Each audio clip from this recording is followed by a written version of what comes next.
Hey guys, got a very special guest here. Go ahead and introduce yourself. Hi, my name's Yishan Mcnabb. You may know me from the most recent YCS where I got second place with a Grand MAJU deck, a little rank 8 One sort of style Grand MAJU deck. One Punch Maju. One punch. Although there's less one punching than previous iterations, since the rank 8 engine is pretty solid. I've been saying the word solid a lot recently. I've been reading the YouTube comments and people keep saying solid as well. But it's true. It's pretty consistent actually, which is kind of surprised. The deck Me. definitely looks really solid. Yeah, yeah. So like for everyone watching, I'm really tired right now. We have different time zones, and I had to wait like a long time for Yishan, but I don't mind. So if you want to go ahead and talk about your tournament report, what you found cool about the deck, and like everything you want to talk about, because like the YCS is probably just still sinking in, so I kind of want to capitalize on the hype. Yeah, yeah. Well, let's see. I did a little. I wrote them all down before, so that way I wouldn't forget. Clever. Okay, so round one, I played against Infernoid, the layer Infernoid. I think it's really similar to the. I don't know if anyone watches Mono Blutron or MBT, but he did a little video about this layer Infernoid deck, the 10-minute testing video, and it runs like free extravagance and reasoning and monster gate, and basically the only summon that you can hit off the reasoning or monster gate is Decatron, which is the level 1. And I watched that video, so it was in my mind, and so I remember this match because my opponent, I lost the dice roll. But winning the dice roll isn't really that important because you're usually just going second anyway. Although that changed throughout the tournament as more and more people found out what I was playing. They kept making me go first. But this guy was playing a go second deck because he was playing this Infernoid deck, which prefers to go second. So he made me go first, and that was kind of worrisome. And so I was like, oh boy. I was trying to figure out what I was playing against, but I didn't know what to do. So I ended up just setting a Call by the Grave and passing. It's like when you have a deck like this, you're gonna go against something off the wall first round, and your day can nearly get ended by just that one round. Yeah, yeah. And the reason I didn't summon anything was because I play a lot of Go Second decks too.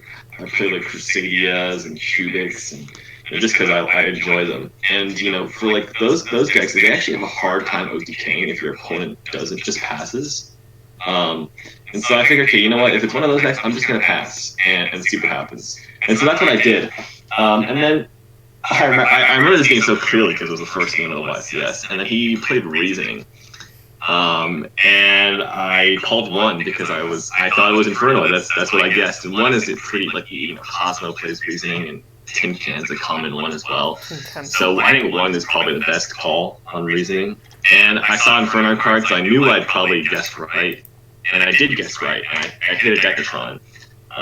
And then he sort of like he didn't want to commit to any Inferno plays, so he got that trap card. The Inferno trap card with a spell card. The Void Feast, yes, you can summon everything from his deck. And then passed to me. And then on my standby or draw or whatever, he basically was like, activated Void Feast, summoned out his 2 Decatrons and the level 6 guy. And then I was like, when he activated 2 Decatrons, I chained Call by the Grave to target the Decatron in his graveyard. And so that made life a lot easier. And then I was able to pop his castle and then win from there because I made the Sanafod because I knew what he was playing. And that helped a lot. I think. So you already had a Decatron in grave, yeah?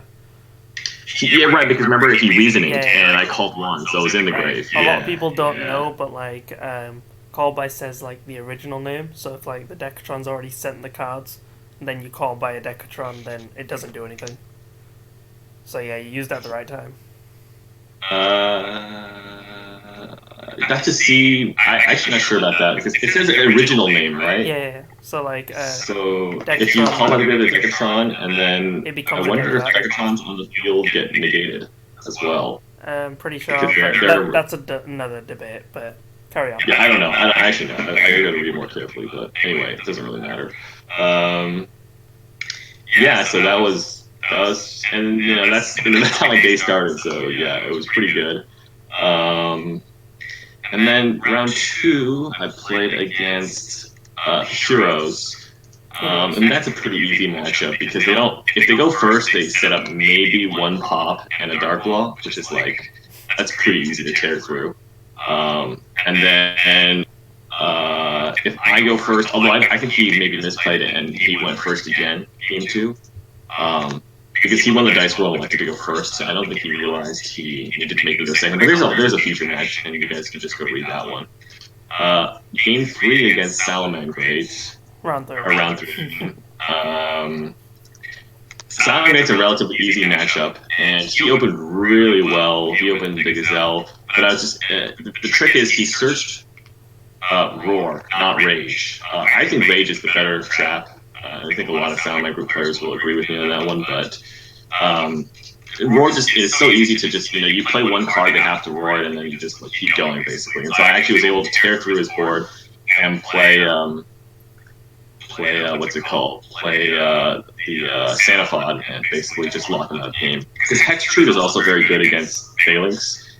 They Phalanx their monster, you just attack it again with Hextrude, and then they're like, well, that sucks. But yeah, so you can get a lot of people with Hextrude. That double attack is really nice.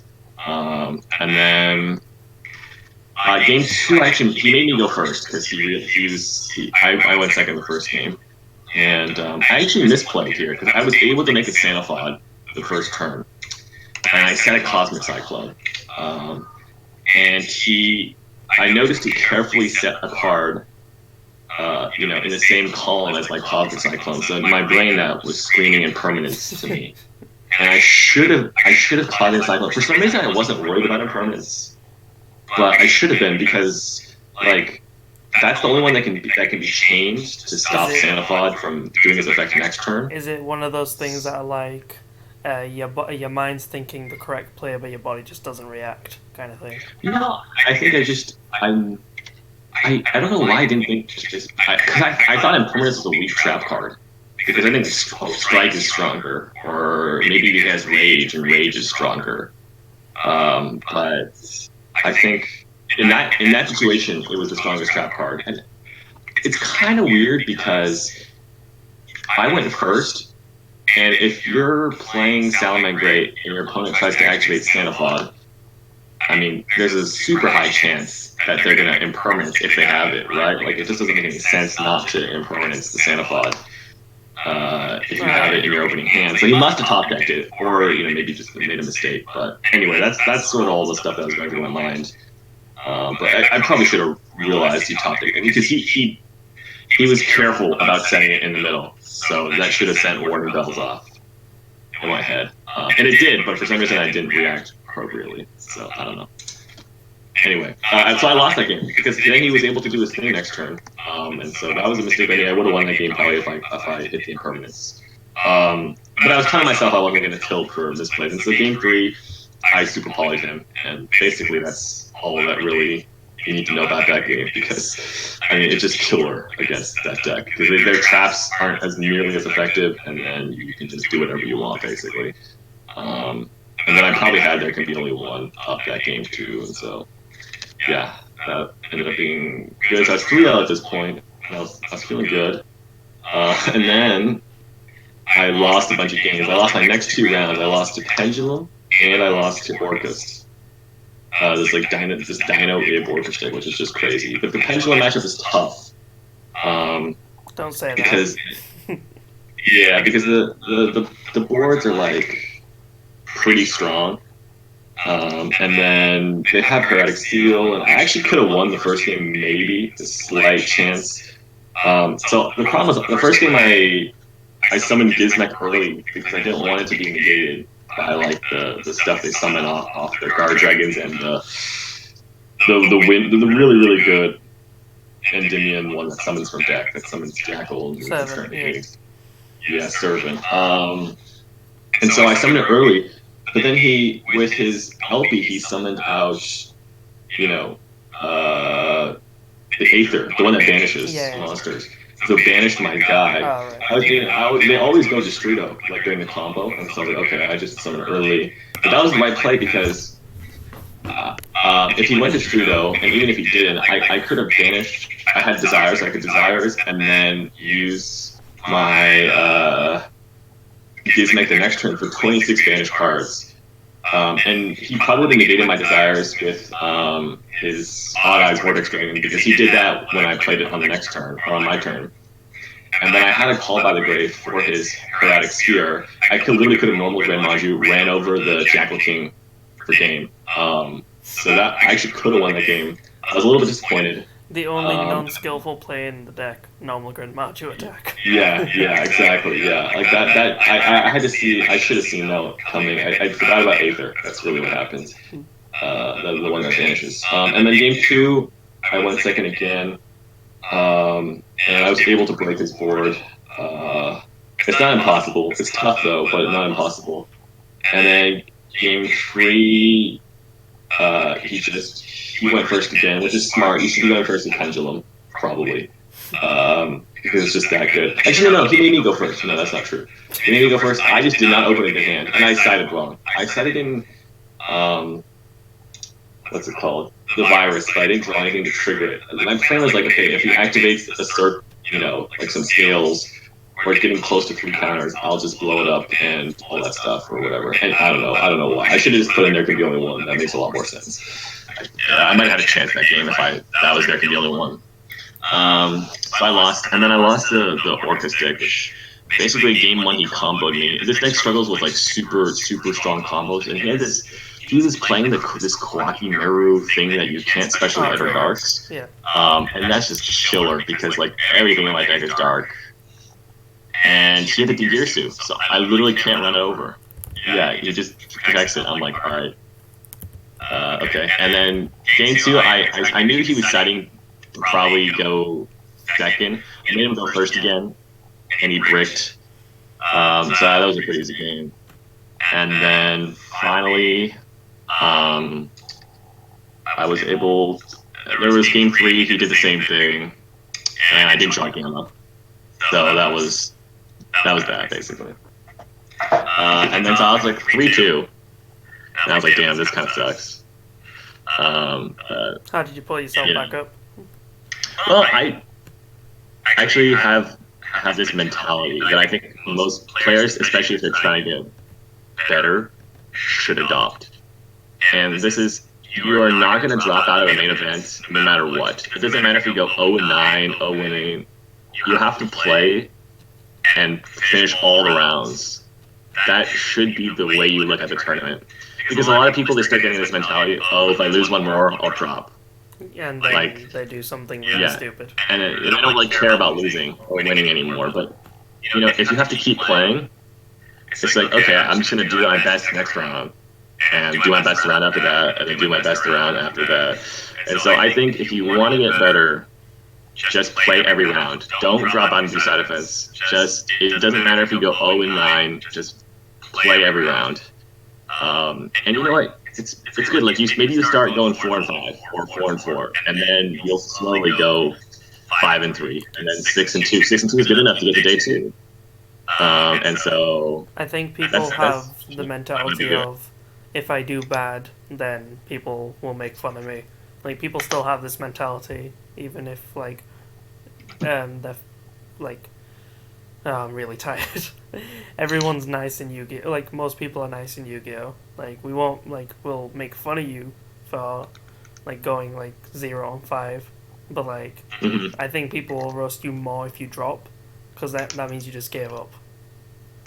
Right, and I understand if you want to play side events. If you don't really care about topping or wanting to, you're just going to for the experience.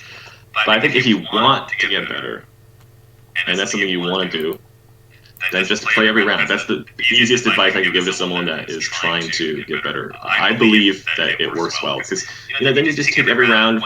You want to take every round one round at a time. You don't really want to think about what happened last round. It doesn't matter anymore. It doesn't matter what happens next round. It doesn't matter that you need to win 3 rounds in a row. You need to take it one game at a time and just focus on the game. Right? That's really the key. And so, that's what I would suggest.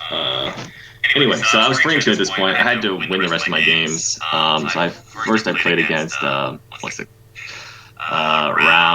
This is round 6 now. So I think I played against Paleozoic for round 6, and that was a really close one, actually. Oh, this is call drop out. Oh, you're still there. Yeah. Okay, no, it's still okay, that's good. And then so I played against Paleozoic. That was a really close one. I played bad again, so I was like, my God, I need to stop playing bad because I misplayed in the pendulum round, I misplayed in the salamander round. I was like, okay, I cleaned up my play after this round, but basically I forgot, another important thing, just say what's happening and just say the chain links and say what you're doing because everything becomes a lot clearer once you do that, and like you won't miss stupid things like. I had a Dingirsu out, and he was gonna, I summoned Dingirsu, activated the effect, he chained his Paleo Trap, and then chained his other Paleo Trap, and the Paleo Trap he chained was the MST1, targeting my There Can Be Only One. And obvious play is just to detach from Dingirsu and save your trap, and I probably win that game, because basically they can't do anything without Toad. And so, I don't know why I brainfarted, but like it was just getting too confusing because I just did like Dingirsu effect and like, if we just like okay, this is chaining 1, that's chaining 2, that's chaining 3, and then like resolve one at a time, that would make, it just helps you think, and that's what you need. So just slow the game down sometimes, make sure you understand what's happening and make sure you're not forgetting something. That just comes with, experience and not being, not feeling too rushed. So yeah, I still got away with that game because I had done so much damage to him, and then he wasn't able to do enough back to me. But if that game had went on longer because I forgot to save the There Can Be Only One, he probably would have won. Probably he needed like a turn or two extra. But yeah, so I barely scraped way out. I was like, my God, that's not so great by me. And then I sort of cleaned up my play after that. Round. What are we at now? We just did 6, 7. Let's take a look. I wrote this all down. We played against a Danger Thunder Crusadia. And game 1, he made a board, but my hand wasn't like good enough. I actually got a game loss this game. I don't know what happened, but somehow my deck got mixed with my Banish pile. It was going to be a close game 1 because he had a pretty good board, but I had a pretty good answer. But somehow, I don't know what happened. I still don't know what happened. But like, I was going to draw, and I was like, "Whoa, something was wrong." So I called the judge over, and then I got a game loss. So that kind of sucked. Game 2, I made him. I went second again, and decided in gammas, but didn't draw him. But he again, I think people like they forget that like since he won the dice roll, he probably didn't realize I was going second deck. And so you probably decided to go second, and then like having 5 cards going first with just a lot of crap in your deck, it just makes it a little harder to combo off. And so that was a pretty easy win. And then game 3, he made me go first because he realized I was a go second deck. And then I made Zombie Stein, and I had a Golden Castle. He misplayed here, which allowed me to win the game. So he special Pankertops, and I was like, oh, this game's over. Because he's just going to pop my Zombie Stein and then combo off. That's exactly what you want to do when you go second, is have an answer and then just do what you're going to do, except you get your battle phase. But for some reason, he was very terrified of the Golden Castle. And so he normaled a Crusadia before popping my Zombie Stein, made a Magius, and I decided to negate the Magius when he summoned Defrag Dragon to it. And then he just didn't have a play after that. And after the game, we talked about it, and I think he realized that was probably a misplay. But I'll take him there, and so I was able to sneak out that round. That's the best. And then round 8. Sorry, that's the best thing about playing Rogue. Like, people are just scared for no reason. Right, he was scared of Golden Castle, and he probably shouldn't have been. He probably should have just done his combo and popped it sometime down later in the combo. And yeah, so it really is about misplaying less. The higher and higher you get, you just need to stop misplaying, because at YCS's, at locals, I'm pretty relaxed. If you still want to take back move, I don't really care. I could care less. Because I'm just trying to play against like optimal play, right? But at a YCS, it's just just don't let your opponents take back moves. It's really like it's like, the rules are very clear. So if they say it or they let go of the card, it's done, right? It's a done play. So yeah. You're not anyway, just if you don't let them go back. You're just following the rules. Right, exactly. Yeah, because they will. Your opponent's not going to let you go back. That's for sure. So it's like. It's a weird ethical kind of thing. Right. It's just like and it's okay. You want to get better at it, because you also be like it takes too much time. It's like, oh, I'm going to do this. No, I'm going to do that. It just wastes time too as well. And really good players will just know what they're doing. So it's pretty rare. But yeah. So especially if you're playing rogue, right? People are going to do dumb stuff and they're like, oh, I did something wrong, right? So you need to take that advantage where you can get it. And then round 8, I played against Pure Thunder. And that's a very easy matchup, actually. The boards they build aren't crazy. You just have great cards. You have Eater of Millions, Greater Thunder Dragons, Super Poly. You have the rank 8 Galaxy Dragons. You have Orochi to stop Titan from popping your stuff. So that's actually generally a very, very easy matchup. The only scary card is like Thunder Dragon Fusion because it helps them keep up in like advantage. But other than that, and Titan's the hardest thing to deal with. But if you have a Gizmek, they have to have 2 cards to discard to even have a chance at popping something. And so yeah, it's just a super easy matchup. And I 2-0'd that. He for some reason went first game 2, even though he lost game 1. But probably if he realized, he probably would have went second in that game. But I don't think people realized at that point. So that was end of day 1. Snuck in 6-2, and then day 2, I played against both Salamangreats, which was good because Salamangreat is one of the easier matchups. The guy I played against first round of day 2 knew what I was playing, had done his research, knew what Golden Castle did, knew what Hextrue did. So I was in a bit of a pickle, and I lost the first game because I was like, I have no idea what this guy's playing. So I just made like a Hope Harbinger, but he was playing Salamangreat. I was like, damn, okay, well that didn't help. Game 2, I went second and just, I did the thing. I tore through his board, probably with a super play. I don't even remember. I just tear. The Salamangreat boards, unless they open both traps, are pretty easy to just tear through. And then game 3, I had there could be only one. He normaled something. I activated it. That basically ended his turn. I was able to make Sanafod again, and that sealed the deal, basically. So I even had 2 there could be only ones that game. And so that was a pretty easy game. And then I got pretty lucky the next round. Next round I was playing in Salamangreat, and I was like, oh, he didn't even open Gazelle. This is going to be an easy game.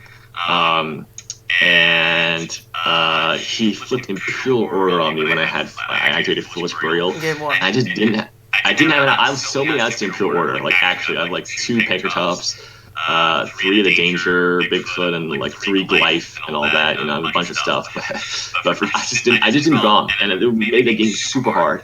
And I went for a Phoenix play, and he ashed my Phoenix. I had it co-linked with the Sunlight Wolf, and he ashed it, which was very smart by him. That's totally legal. He misplayed, though, because I don't think he understood Imperial Order. He had the Will of the Salamangreat spell card, and trying to attribute it as cost to special back Salamangreats under Imperial Order. But Imperial Order is not like Skill Drain. It negates spell effects on the field. So the effect is activated on the field. We would call a judge, all that stuff, and appealed, and then, but the judge was like, sorry, it's still negated. And then I still was losing that game, and I was able to top deck a Grand MAJU and just attack him for game. Oh, you did it. Thank the Lord. Yeah, so I just top decked, and I was like, oh, okay. And then game 2, I think he went, I can't remember if he went for a second, but it was much easier because I had there could be only ones, and I was able to beat him pretty easily that game. Without Imperial Order, it was pretty easy. And then, so I was like, wow, I made it to top 32. It was crazy. Like, I was like, wow. They announced my name, my first top. I was very happy, got a match, sat down, filled out some paperwork. And then I played against Lunalight Orchrist in the top 32. And he ended on a board, but I had Super Poly. Yeah, I had Super Poly, so that was easy, and then I made Sanafod, which was pretty good. And then game 2, he actually misplayed. I think he would have won game 2, because he had Skull Fusion, which is fantastic, going second.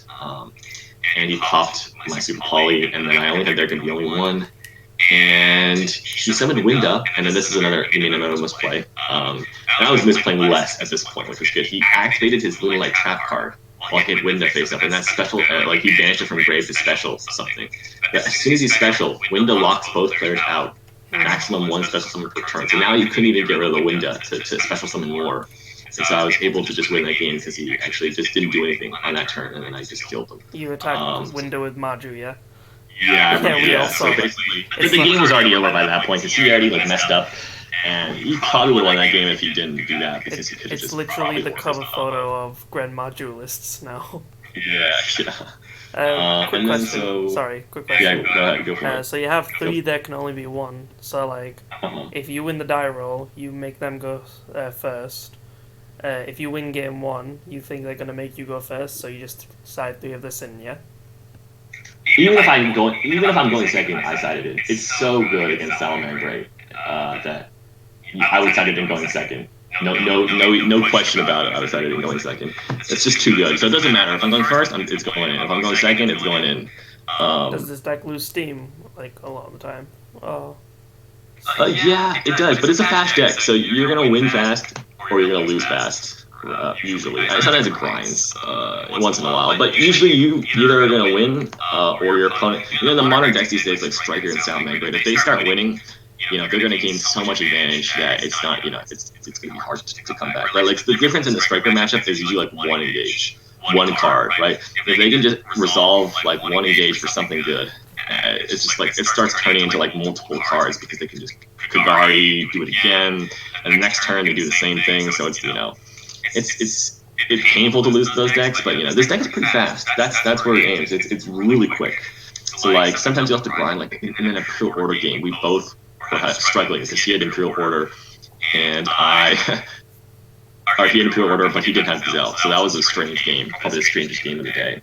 Weirdly, those are the most enjoyable games to me. Yeah, although I hate playing against Imperial Order. I love activating it if I'm playing a deck that's good, but God, it's so painful if you can't out it in this deck because you really need your spells. You really need the Golden Castle. Because Golden Castle is your out to a lot of cards, and they're turning it off, which sucks. And then Desires and Trade In and a lot of your good cards. And then, so top 16, I played against Necros, which I was able to steal, again, because my opponent misplayed. It's really a lot of it came down to that, which was... I know how this one ended. He was pretty confident that he was going to win, because he started with that Vanity's Ruler combo. Luckily, he was playing Necros. And so I activated Golden Castle, and it just passed. And he literally, if you're not running the main deck spell and trap removal, if your only other out is Trish, but I didn't have a card in my grave, so you can't get Trish. And so he literally couldn't attack. And so it gave me another turn. So eventually I found an out to that Vanity's Ruler. Usually you can just use Bigfoot or trade in Bigfoot and all that sort of stuff. Or Pot of Desires, Brand MAJU, that sort of thing. So there are outs, even main deck. Yeah, but I Bigfoot. But he still, I made a mistake. I made Hope Harbinger. He activated Necros, one of the original spells, and I was like, okay, I don't think there's any way to summon Trish here.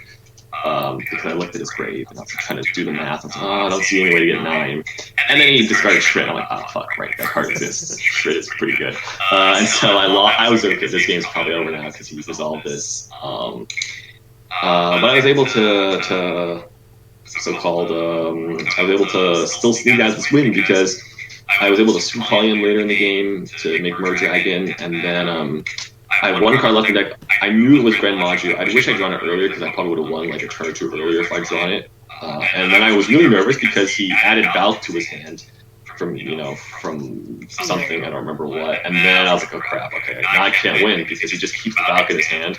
And I normally Grand MAJU to attack gets negated, and then he passes again, and then I lose. But he summoned the Valk, and then I literally just drew my Grand MAJU and attacked the game.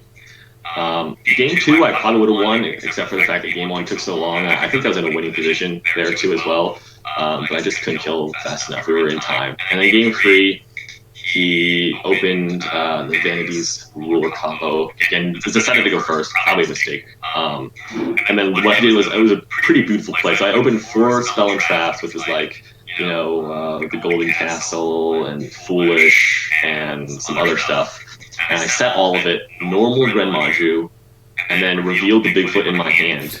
You can reveal dangers under these special summoning block effects. Really, and then it just gets discarded. And then I popped his Vanity's Ruler, sent activated Foolish, sent Gizmek. I mean, God, it was beautiful, right? So, yeah. So I just did that, and then that was basically, I sealed the game there. It did so much damage to him. In top 32, if you're playing a game 3 in time, both players just get 2 turns. I'd done so much damage to him already, so there was probably no coming back from that. And then... I just realized Grand MAJU's literally been your Dark Magician for this event. Yeah, it's great. You need a card like this in this deck because I don't think the ranking engine is quite strong enough. And so, against opponents that know what you're doing, they have to respect it. If they don't respect it, they're going to lose because, for example, if he kept Valk in his hand and respected it, he would have won. You And could have so, said it, yeah. and then he would have attacked, and he would have taken 5. No, well, no, because you could just pass again, right? And then I have no cards in my deck. So basically, if your opponent has no cards in their deck, just do nothing. Just don't do anything I stupid. like how it was the last card in your deck and you drew it. Yeah, well, I knew I had like 3 turns to draw it. I was like, come on, please be grand. It's like, oh, not Definitely grand. this anime event. Yeah, it was anime though. It was certainly anime. Top 8 was I played against Walter Jewell, who's very good at Yu-Gi-Oh. If anyone doesn't know who Walter Jewell is, they should probably. It's because he doesn't do that many like deck profiles and he's not crazy about that kind of stuff. He just plays. But he went to Worlds. I think maybe it was a year or 2 ago. I don't remember. And he's always in the top tables, like at these events. I'm like always like every time I look at the list of like who's at the top tables, his name is always on there. So I knew he was pretty good.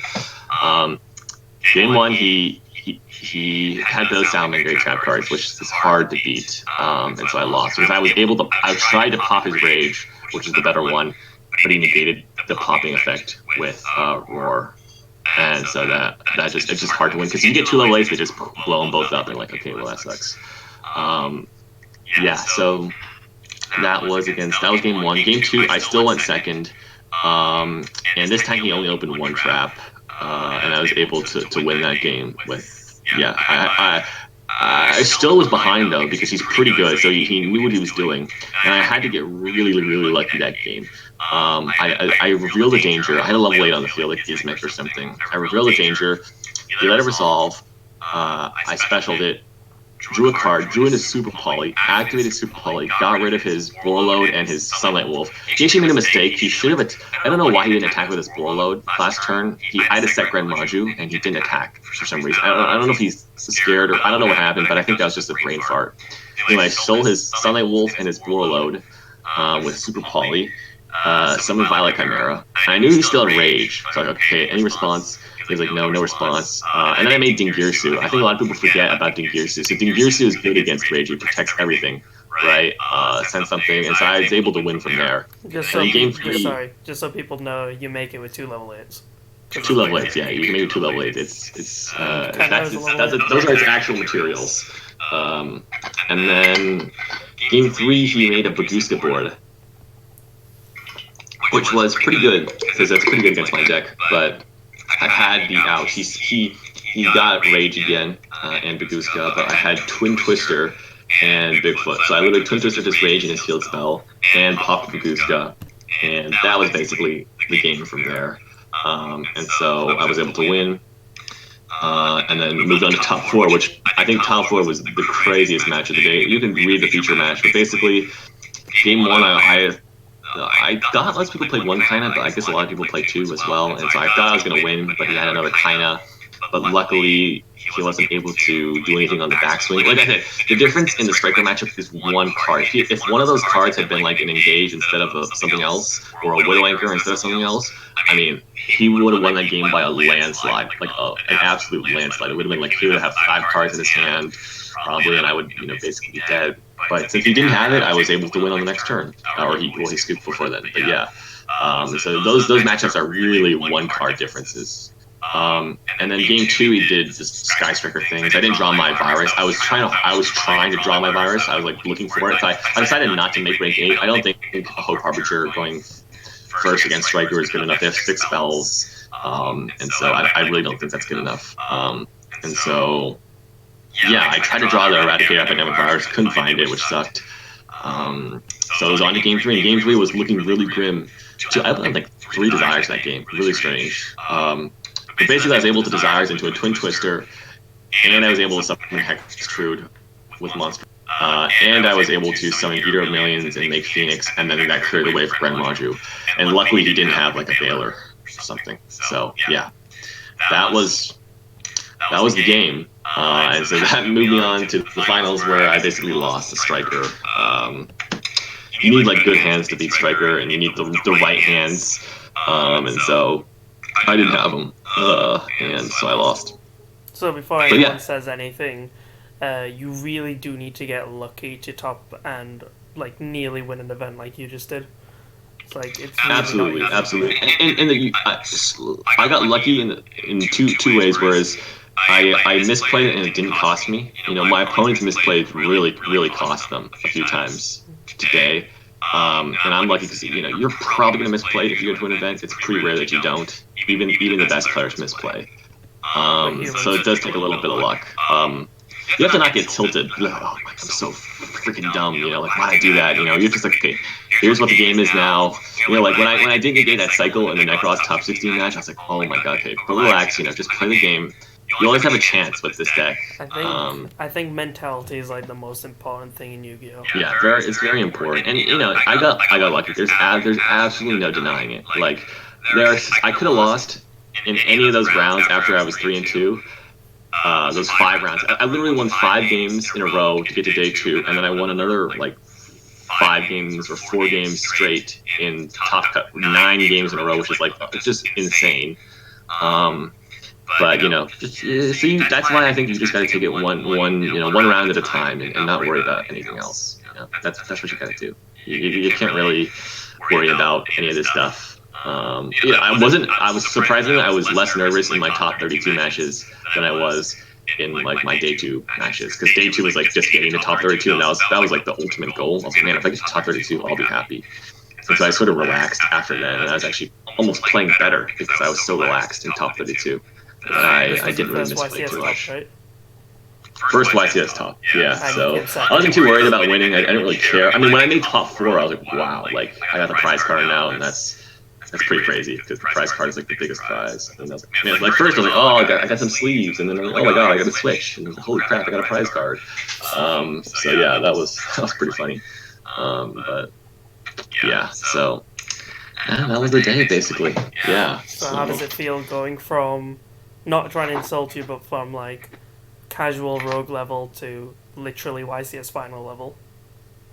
I'm happy about it. It's great, and I think I'll be, feeling the effects of this for a long time to come, because definitely people will recognize me probably more than they did, just because I got second. But I don't want to get too, because it was a lot of luck, and so now I realize how much. It just happened to be this event. I got lucky a little bit more than other times. Of course, the deck I was playing was better than the rest. Every other Grand MAJU deck that came before it. This deck is not bad.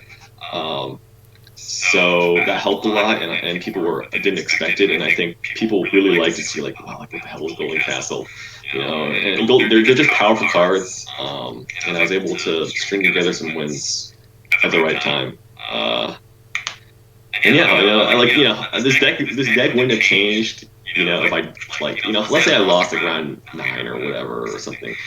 People probably wouldn't be spamming this deck on Dueling Book, and people wouldn't be so crazy about it, right? But the difference between second place and not even making it to top 32 or even day 2 is like just a few misplays here and there, that sort of thing, right? And so I don't want to forget that, because you don't want to forget where you came from, or you don't want to get like just because you got second doesn't even mean you're very good. You just mean you're at least decent, and you got a little bit lucky and that sort of thing. So yeah, you don't want to forget where you came from. That's for sure. Because I don't think this is an easily repeatable task. So don't expect more second place finishes. But I certainly enjoyed it. That's for sure. It was a lot of fun. That's kind of what Yu-Gi-Oh is all about. Final question: what would you change about the list? I think Phantasme is probably worth playing, even though I don't want to go and buy Phantasme. But it probably is worth playing, because a lot of times you just want to trade cards out. Like, oh, so you have a Super Paul in your hand. Okay, I don't want this anymore. I'm going to just trade it out for a new card. Yeah. It's okay going second. Like Walter, I watched Walter Jewell's deck profile, and he didn't play Phantasme in his Salamander deck, which is pretty unusual. And I'm sure he could get the card if he wanted to.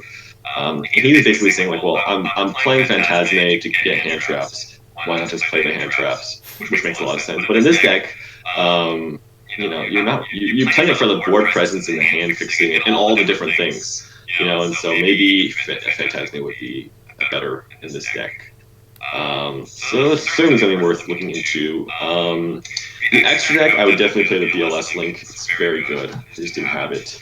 I would probably, there's a lot of Cyber Grinders running around. You could even sneak in like like a Chimera Tech or something. It's also level 8. But I don't know if that's worth it or not. But the deck is, is very good. The Pegasus is a little weird.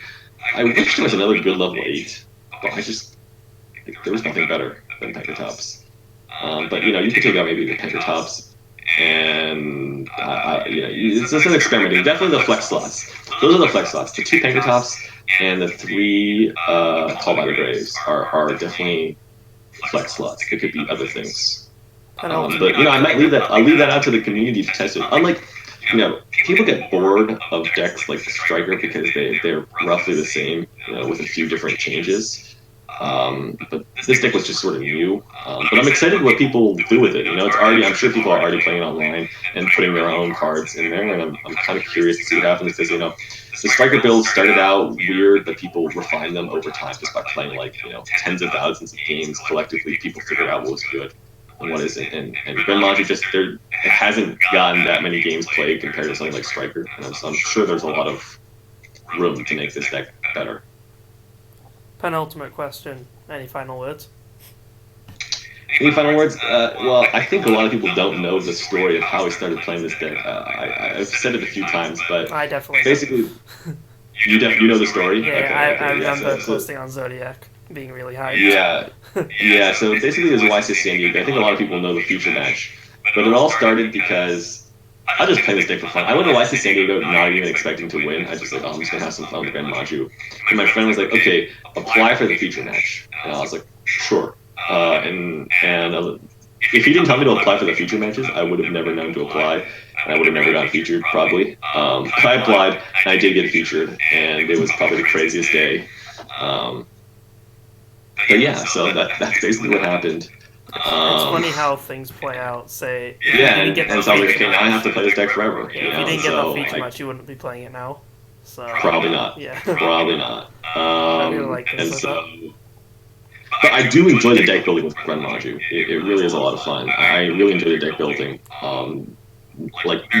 I can really call this deck mine. I know I read some YouTube comments and people are like, oh, I've had this idea for 500 years, and whatever, and that's cool, but I really just did come up with it, Yeah. this whole concept. I mean, maybe people have come up with this concept before and have thought of it before, and that's great, but it was something that I really, I came up with myself. My friends suggested me cards, like the Barricade board blocker. I never even realized the card could be good in this deck.